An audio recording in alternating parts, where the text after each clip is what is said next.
There was something called Trump Derangement Syndrome, and it is defined as a disparaging term often employed to characterize critiques or negative responses directed at former President Donald Trump. It implies that these reactions are perceived as irrational and demonstrate a lack of consideration for Trump's actual policy stances, blah, blah, blah, blah. It indicates a psychopathology, a kind of an aberrant behavior that is unwarranted regarding this absolutely maniacal hatred of Trump.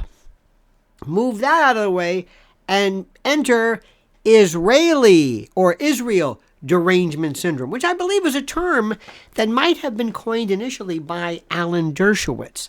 Now, as you know, today in our country, we go berserk over everything. The newest craze, going nuts when somebody in an airline or airplane drops or reclines their seat. You can do anything short of killing the person. It doesn't matter. We have Karens who scream about masks or used to. We have people who will scream at you if you dare to question climate change. Scream at you if you dare to question the efficacy of vaccines. Scream at you. Want you arrested were you to ever in any way suggest that perhaps the 2020 election was anything short of absolutely perfect. We overdo it. We love to hate. Now, for some particular reason, I don't know why, people are having a difficult time understanding the difference between Israel and Judaism or Jews. You, let me clarify this, can be absolutely against the Israeli government's position as to Palestine, Gaza, West Bank, Hamas, whatever you want. There are people in Israel who are Jewish who would agree with that. There are people who are in Israel who are anti-Zionist, who are Jewish and in Israel. There are people who live in Israel who aren't even Jewish and who are Arab or Baha'i, and they happen to live. They are citizens of Israel. So these are things which anybody with two working neurons knows. I know, you knew, but it doesn't matter because today we love to hate, and especially among the younger folks, the easily manipulated, easily confused, easily,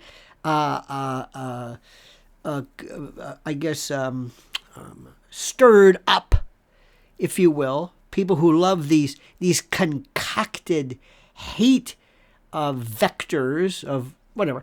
They are having a field day going after everything and anything that is either Israeli, but unfortunately Jewish.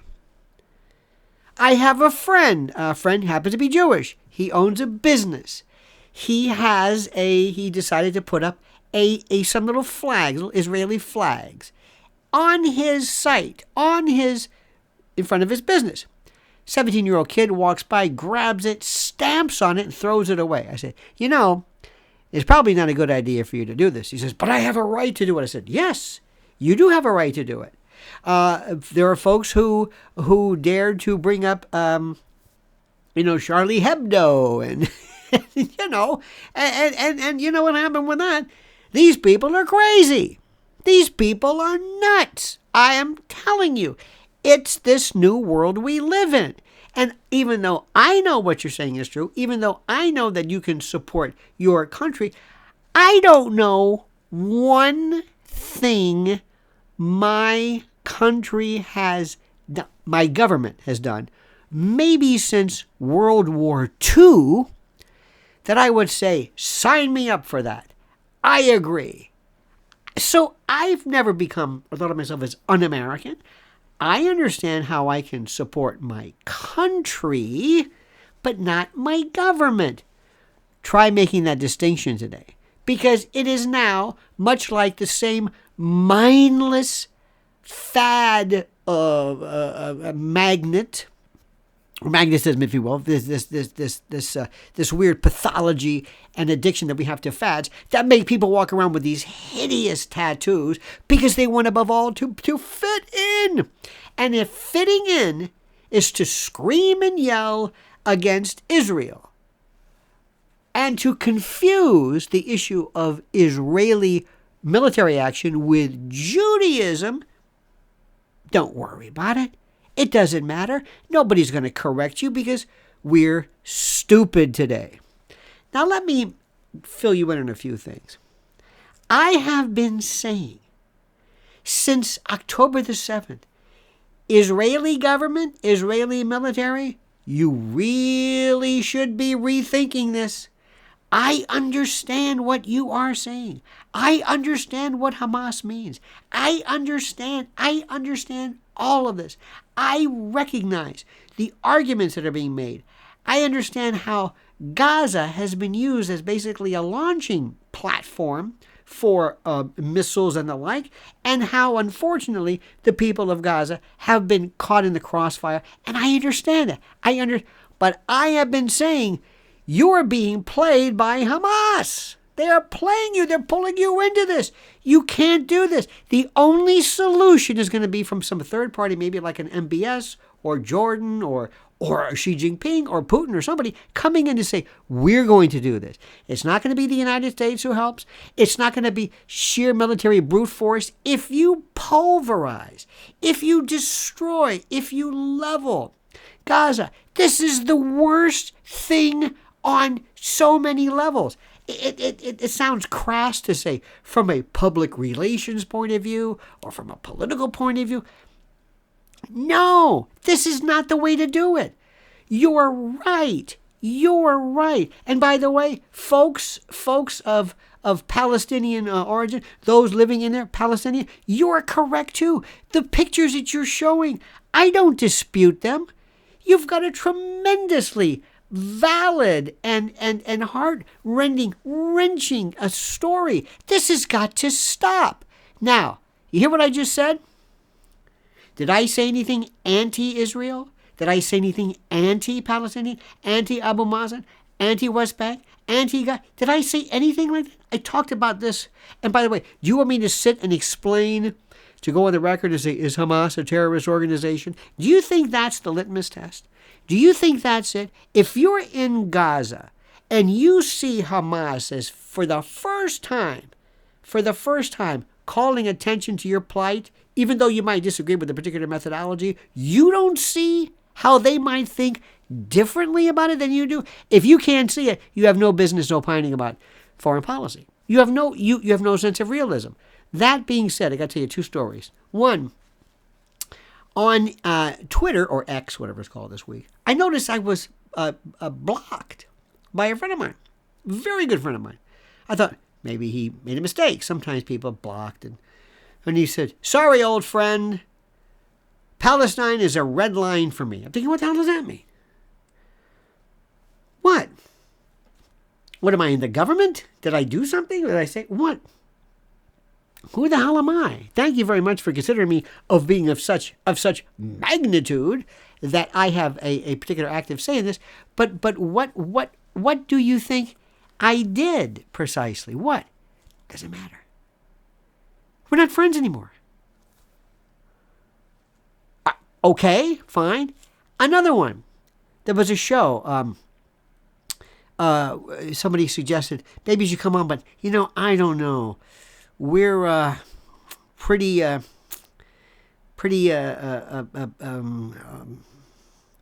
adamant about Israel, whatever it is. I said, okay, so am I. What are you talking about? Because I did not have or possess that fire-breathing anti-Israel position versus, as I've said, the military position of Israel is ridiculous. This is not working. This is not good. Do you want me to go back and undo 1948? Is this the Nakba argument that I don't understand this. During Vietnam, I remember saying, I respect and want our brave men and women to come back from this warfare, this war, this terrible place, as they are involved in a in a world or in a war that is so barbaric and so wrong. I never turned my back. I never called them baby killers. I never lost allegiance to my fellow Americans who got sucked into a war. But I saw the point of view of the Vietnamese, and I understood how they felt and how we look like terrorists vis-a-vis them. The same way the Japanese looked at Tibbets and the Enola Gay is not exactly being purveyors of peace either. I'm able to understand.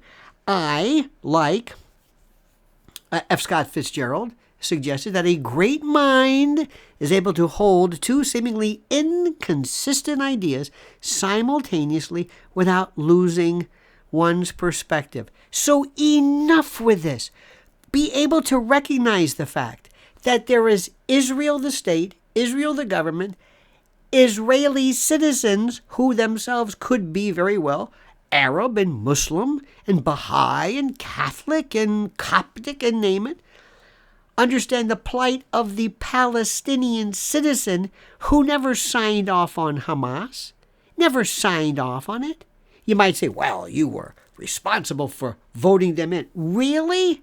You want to blame me for Biden? Do you understand how this thing works? We're losing our mind. We're losing our mind. And this anti-Semitism, and there are some folks who are anti-Israel. I dig it. But there are now people who are, this anti-Israeli sentiment is bleeding over into a hatred for Jews, Judaism, people of a religious faith. Does this not scare the living shit out of you? If it doesn't, if you think, well, this is just a natural reaction, then you are the most dangerous citizen because, as Santayana said, you're not learning from history, and apparently you're going to be forced or sentenced to repeat it. I'm going to be talking about this again. But I ask you very simply, for the love of God, calm down and understand where we're going here. We're losing our minds. And this has to stop. The bloodshed has to stop. This is barbaric. Stop it. You want to call it ceasefire? You want to call it ceasing? You want to call it withdrawal? I don't give a damn what you call it. But it's not going to be handled by Joe Biden or Blinken. It's going to take a third party. It's going to take people who have never been really in the driver's seat before, but they are now. Thanks for watching. I want to hear what you have to say, and comment as you see fit.